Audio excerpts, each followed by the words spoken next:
Hello students, myself P.S. Kohli.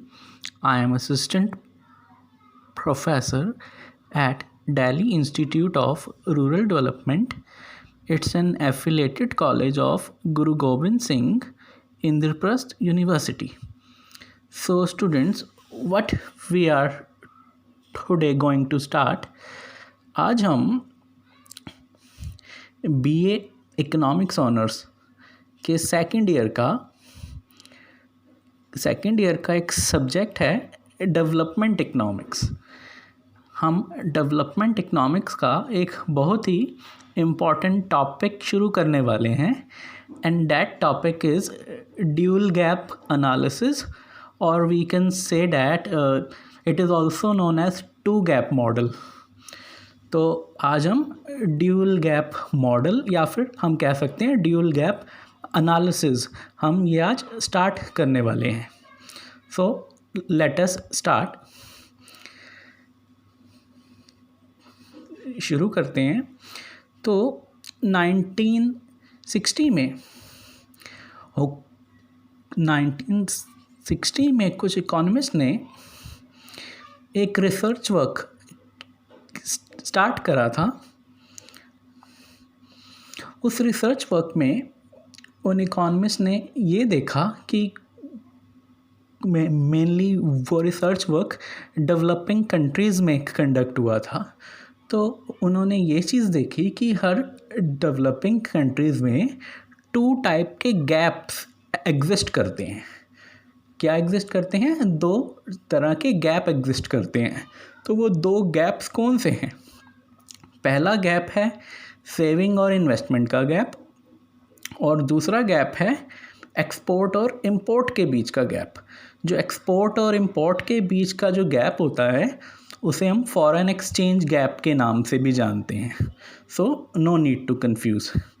तो 1960 में जो रिसर्च कंडक्ट हुई थी तो उसमें ये पता चला था कि डेवलपिंग कंट्रीज़ में यही सेविंग इन्वेस्टमेंट गैप और एक्सपोर्ट इंपोर्ट गैप, ये दो तरह के गैप एग्जिस्ट करते हैं। फिर आगे जाके इन्हीं की हेल्प से ड्यूल गैप मॉडल फॉर्मुलेट हुआ। अब हाँ, मैं इसके अंदर आपको एक चीज़ और बताना चाहूँगा कि जो इस चीज़ को लेके गैप्स को लेकर ओल्ड थिंकिंग क्या थी।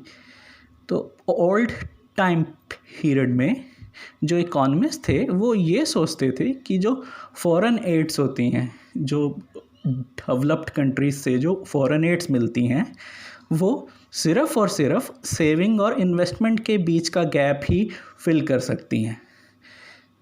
तो फॉरेन एड्स का जो इस्तेमाल है वो सिर्फ सेविंग और इन्वेस्टमेंट गैप को फिल करने के लिए होता है।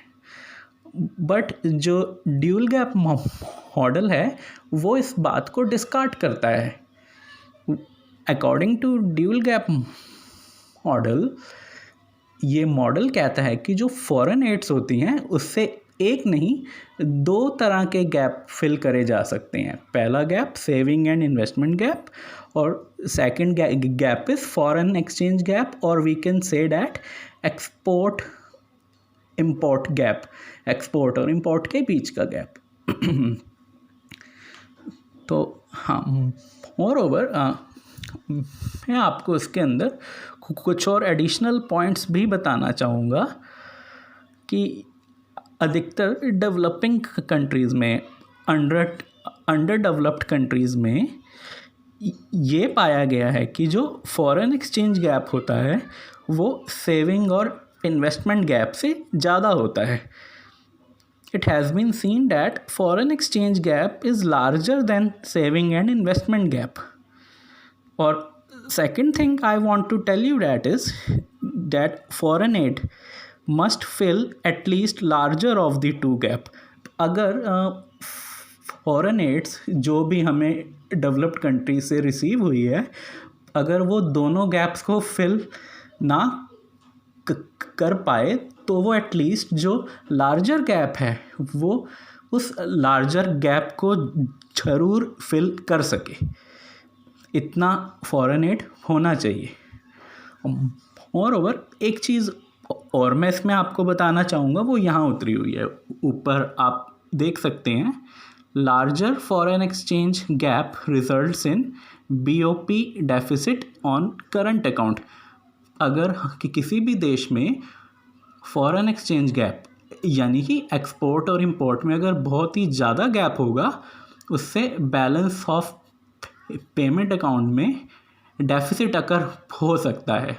स्पेशली जो बैलेंस ऑफ पेमेंट में करंट अकाउंट होता है उसमें डेफिसिट अकर हो सकता है। तो ये कुछ फैक्ट्स थे जो ड्यूल गैप के बारे में थे। अब हम आगे आते हैं। अब इसके आगे क्या हम लोग स्टडी करेंगे? इसके आगे हम ड्यूल गैप मॉडल की मैथमेटिकल एक्सप्लेनेशन देखेंगे। तो इस मॉडल की जो मैथमेटिकल एक्सप्लेनेशन है, उसकी जो स्टार्टिंग है, उसकी स्टार्टिंग नेशनल इनकम की आइडेंटिटी से होगी। नेशनल इनकम आइडेंटिटी क्या होती है? आप इक्वेशन नंबर 1 को देख सकते हैं, y is equal to C plus I plus within a bracket x minus m। तो जो ये इक्वेशन उतरी हुई है, इस इक्वेशन को हम नेशनल इनकम आइडेंटिटी भी कहते हैं। अच्छा, मैं एक बार आपको ये बता दूं कि इनके पार्ट्स के नाम क्या हैं।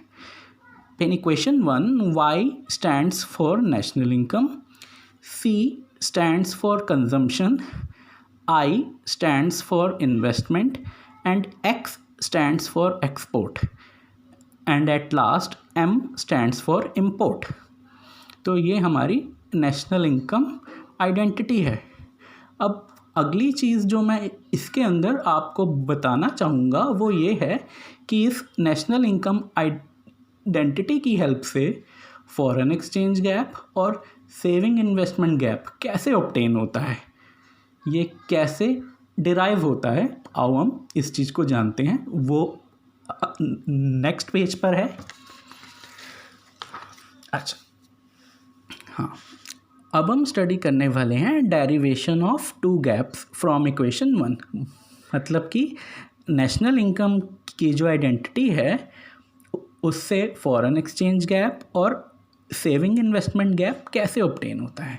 तो सबसे पहले first of all write down equation number 1, that is national income identity.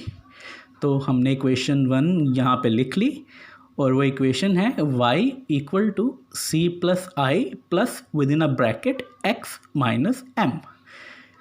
और इसके अगले स्टेप में हमने ब्रैकेट को ओपन कर दिया, फिर उसके बाद जो C और I जो था उसे हम लेफ़्ट हैंड साइड पे ले गए, हमने उसे लेफ़्ट हैंड साइड पे ट्रांसपोज कर दिया।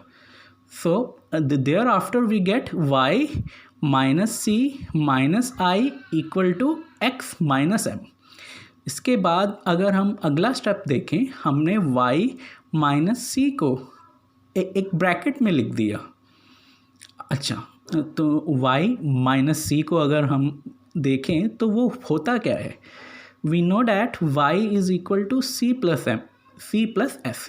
मतलब जो इनकम होती है वो इक्वल होती है कंजम्पशन प्लस सेविंग के, क्योंकि इकॉनमी में जो भी इनकम जनरेट होती है that income is consumed and remaining part is saved.